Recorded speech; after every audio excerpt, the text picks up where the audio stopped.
How you doing, Rasmanites? Well, there's a Mockingjay pin on my neck. I wonder what that could mean. That's right, it's finally time, and I say finally because it seems like November 22nd took forever to get here, but it's finally time to talk about and review The Hunger Games: Catching Fire. Today, on the Rasman's Reality, brought to you by Handi Enterprises Inc. and Key.com.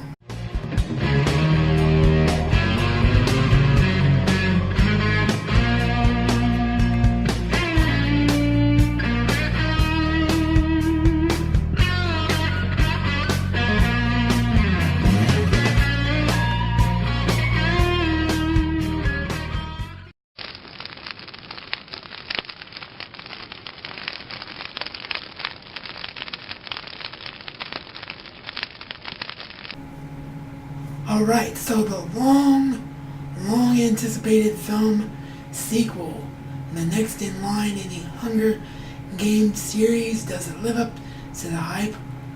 To borrow a phrase from one of my favorite performers, but paraphrase it a bit to not offend people? Oh, heck yeah. I mean, this was one heck of a movie. I mean, the story is great to read in a book, but Catching Fire is one of those books that when you read it, you're like, movie, film.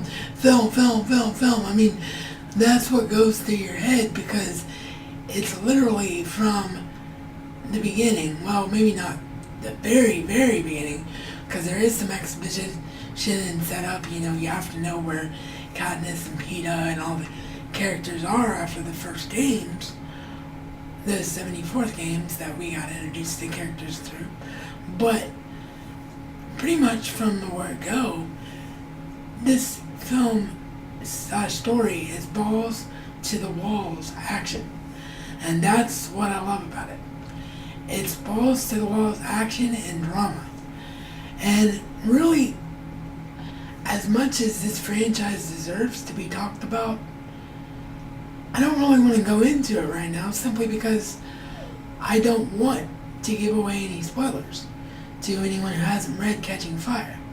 So what I'm going to do is I'm going to make this the first of what I hope will be many to follow suit this way. I'm going to write a full-on written review for this film that you will find on Key.com.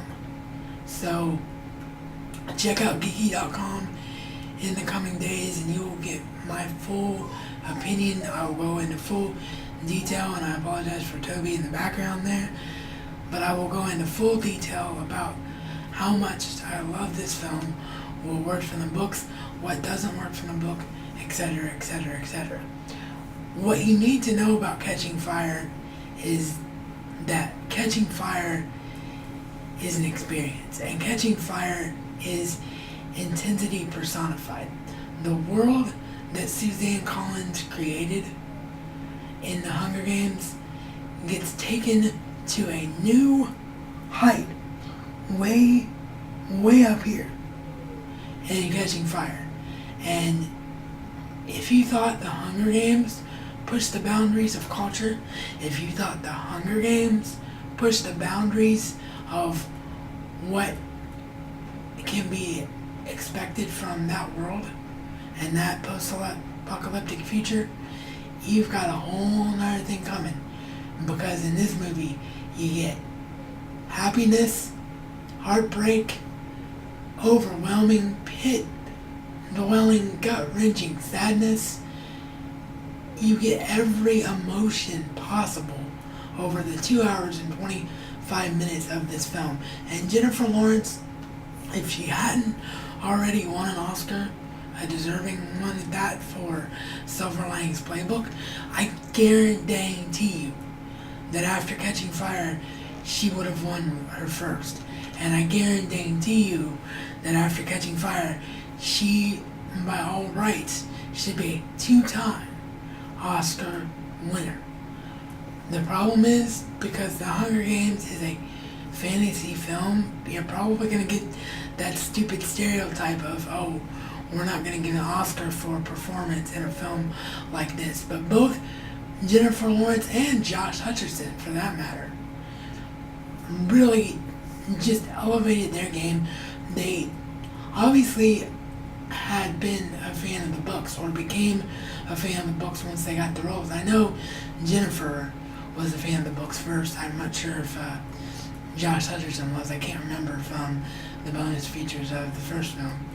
But the point is, they clearly have done their homework. They clearly knew the story that they were being charged with telling, and they captured it. They made you so invested in the two of them again.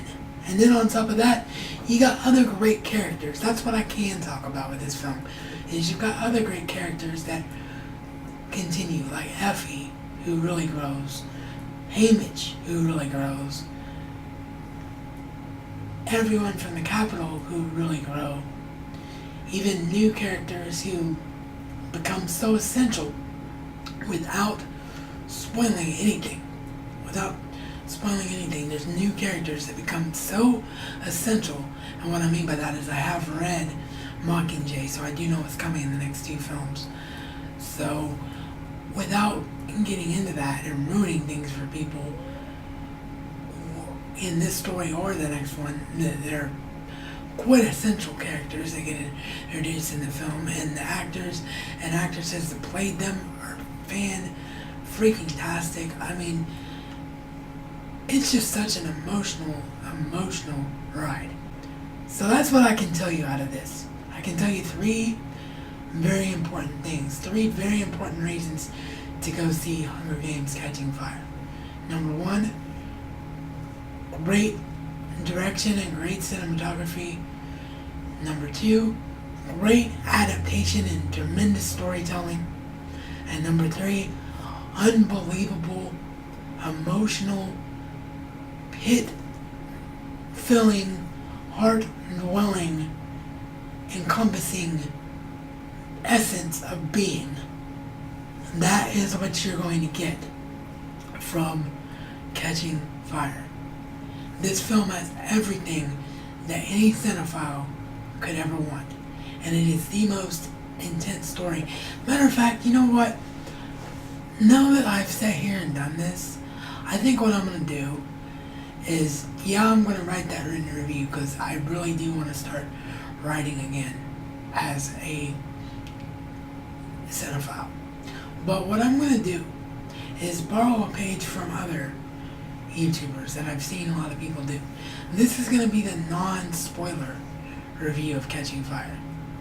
And I'm going to sit on the film a couple of days, and then I'm going to come back with a spoiler-filled review, because this story does deserve to be talked about, but I don't want people subjected to a spoiler-filled review that haven't experienced it yet. So I'll give some of you a couple days, and those of you that won't be able to see it till Blu-ray or see it till later, you'll know to come back to this channel at a later date if you really want to know my thoughts on this film. But bottom line is, everyone was fantastic, and this film is a must-see, particularly if you can, and I can't stress this enough, particularly if you can see it in IMAX. This is probably the most enjoyable IMAX experience I ever had, and it wasn't 3D, which should tell you something. Well, actually, Star Trek Into Darkness, which was in 3D, was one of the rare cases 3D's done right. Star Trek Into Darkness is probably my most enjoyable IMAX experience, but this is right there tied with it, and this was a far better experience than The Dark Knight Rises. Not that The Dark Knight Rises isn't a great film, it is, but Catching Fire was a far better IMAX experience. So, yeah. Cinematography great, acting great, direction great, emotions wonderful. Go see Catching Fire, and click on my full screen referral link if you would like to become a full YouTube partner through the Full Screen Entertainment Network. This is Reality According to the Razman, Enter has been installed. It's not just a catchphrase, but a way of life. Now, if you haven't seen Catching Fire, turn the review off now, because I will say one thing as sort of like a teaser leading into spoiler-free review, and to get something that'll get real Hunger Games fans really hyped up to hear me say to end this review. So turn it off now. If you haven't seen it, I'll give you to the count and backwards count from 3, 2, 1. This is the revolution, and you are the Mockingjay.